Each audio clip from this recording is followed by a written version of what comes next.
This is Keith Sharber, and we're spending time today with Bob Glenn, a candidate for Owensboro City Commission, Election Day, Tuesday, November the 6th.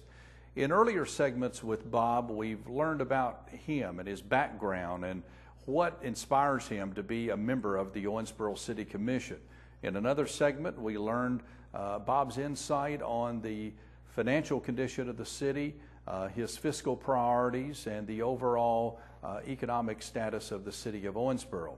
In this segment, Bob, I want to drill down and talk specifically about some goals that you hope to accomplish as a member of the Owensboro City Commission. So let's start by me asking, what changes would you make in terms of how the Owensboro City Commission operates its meetings and its daily operations?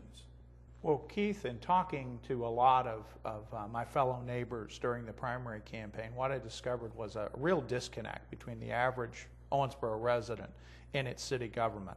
Now, I'd think the Neighborhood Alliance program, which I'm involved in, is a great program, and it has the potential to bridge that gap, but not a lot of people know about the Neighborhood Alliance program.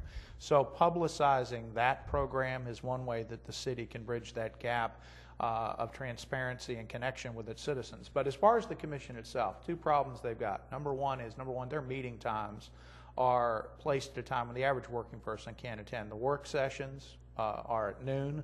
Most people are at work at noon or maybe on their lunch hour, and those meetings run often well beyond an hour. City commission meetings begin at 5 p.m. Most people are just getting off of work. I would at least bump the meeting times, the regular voting meeting times, to 6 o'clock or 6:30 so that people could get there. Now, maybe not all the time. I would also do what the City Commission has tried to do in recent months, and that's change the location occasionally, to go to different sections of the city, to encourage people from the different neighborhoods to attend the meetings and to ask questions. That's one of the issues that's been a long-standing problem with the City Commission is questions get in the way of governance. Well, they shouldn't. I would do what the city in recent months has attempted to do, and that have some of the City Commission meetings and work sessions in different locales. Like they had one in Chautauqua Park. I think that's a great idea. Get out into the different neighborhoods. Go to Kendall Perkins. Go to the west end of the community. Go to the Audubon area. The bottom line is the City Commission needs to be accessible to all its citizens, not just those who have business before the Commission.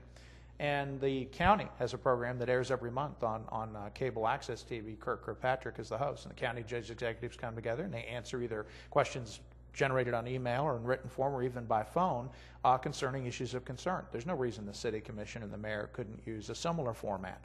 Now, I know the mayor does get on the radio. He has a program with Joe Lowe, and I give him all the credit for doing that. The more times citizens have access to their city officials, whether it's face-to-face, in a radio format, or a live meeting, the less the veil falls away. They feel as if there's a connection. They feel these are people who are just ordinary neighbors and citizens just like they are, there to represent them. And transparency is also very important. Using the digital and online apparatus the city has, they have their own website. Expand that website. Provide a diary, if you will, or an up-to-date, week-by-week update of what's going on with various city projects so that somebody can go on. Let's say I'm affected by the Sherm Road project or the Parish Avenue project, which is currently going on. I can go in and see the timelines. I can see what they've accomplished already and where they're going to go, as an example. The other issue is, where's your money being spent? You see those signs, your federal tax dollars at work. Let's communicate the same to the city taxpayers. Where is your money going?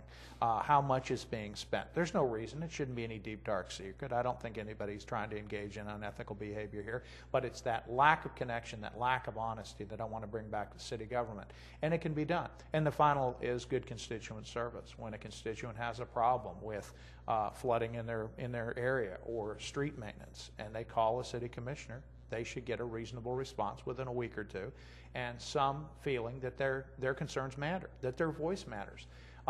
There was an interlude in the City Commission about 3 or 4 meetings ago in which an individual asked a question and they berated him for it. I don't think that climate is necessary. The city taxpayers who take the time out of their busy day to attend meetings deserve to be respected. They deserve to be treated with dignity, and their questions should be answered, admittedly, to the best of the ability of the officials who are available to answer that question. But they shouldn't be dismissed, they shouldn't be denigrated, and they shouldn't be ignored. And I feel in some respects that's certainly the case right now. Bob, in some of the time we've spent together, you've expressed concern over the long-term financial situation for the city. What specific steps would you take to deal with some of these concerns that you've expressed? Well, the first is we need economic development in this community. We need to grow the revenue pie. You can tax a lot less when you have more revenue coming in. And that means we need to do everything we can to get out of the way and encourage small business development and business growth.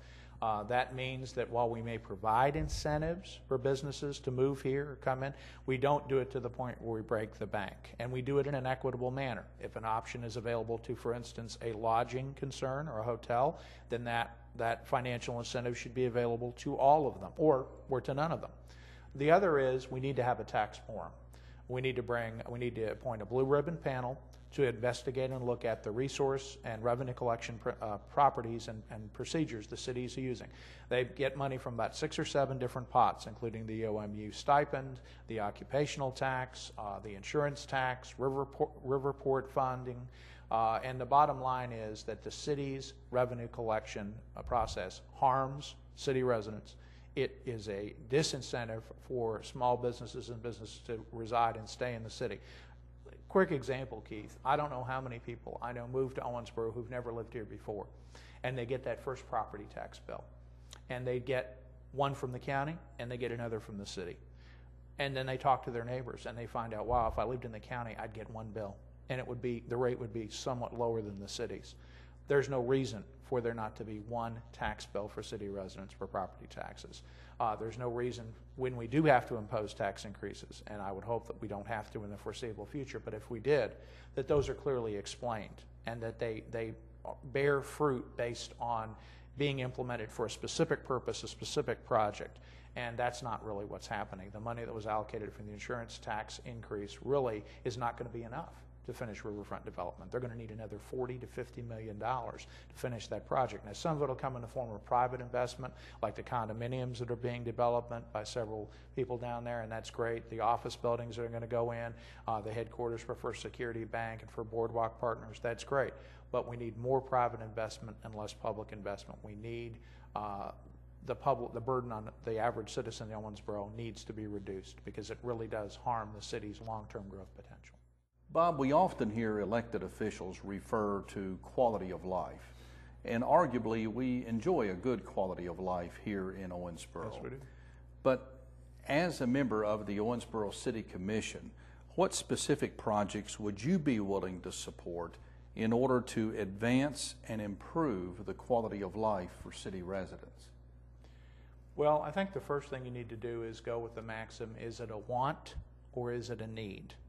Now, we have an aging population, the demographic cycle in the United States. We're all getting older, and there's going to be a huge flux of baby boomers who retire.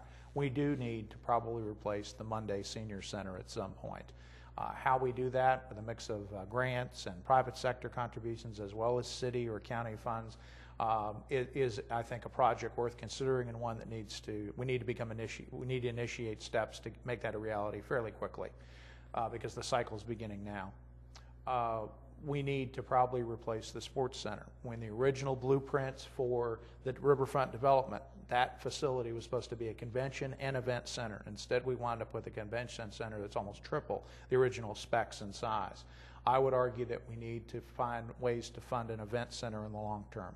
We need to get with federal and state officials and replace the Glover Carey Bridge. That's our gateway into all that development, all that beautiful development that we've spent our precious treasure on and tax dollars. And yet we know if you drive over the Glover Carey Bridge, the Blue Bridge, it's unpainted, it's unsightly, and there's some pretty strong indications it's no longer safe. And it's certainly not large enough for the amount of traffic that's going to come into our community when we get spurs off Interstate 69 coming from Indianapolis in future years and from Interstate 67 coming up from Nashville, which has great potential for growth for the city of Owensboro. So we need those are some of the projects I would certainly support. What rating would you give to the current city commission in terms of their decision-making and leadership? Well, I think you have to almost divide it up. You've got the mayor and you've got the city commission. And I'm not running against the mayor, so I'm not going to rate him. But I will say that the city commissioners need to be a presence in going around and talking to my neighbors and friends in the community during the primary. Very few of them even knew who their city commissioners were. That just shouldn't be the case. And it hasn't always been the case. Being involved in neighborhood alliances, I can tell you that we've had some city commissioners over the years that were very well known, without mentioning names, very well respected. And it's because they were out there. They got out from behind their desks and their offices and went out in the community and found out where the needs were and addressed them. I would say in terms of a grade that I won't give a letter grade, but I would say that the city commission needs to be more of a presence. They need to be partners with the mayor on some of these projects. They need to be more fully invested in discussing and dialoguing why we're doing what we're doing, and not just going around and rubber stamping some of these decisions, particularly on spending. For instance, the $48 million in bonds that we're now currently invested as a city in paying off. Looking at the long term instead of just next week or next year. I mean, the biggest date circled on most city commissioners' calendars, the incumbents, is August, when they'll open that new park. They're betting that people are going to see that, and they'll forget the amount of money that was invested in it, how much more money will need to be invested. And nice as it is for the community, and it certainly will be a positive and an improvement over what was down there, we need to keep our eye on the ball. Owensboro is a city of neighborhoods and businesses, and there are certain parts of this community, like the area near my home, where the Tower Inn exists. Tower Inn in that area is a blighted neighborhood. It's an area that needs to be addressed. We've got areas in the west end of town with very little commerce, very few restaurants, very few stores. There's no reason for that. We need to have development for the whole community. And the city has, in the past, done a good job with that. Germantown and Mechanicsville developments where new homes were built are shining symbols of what a city can do and what city commission decision-making can result in if they're focused on making the whole city a better place to live and not just a section of it.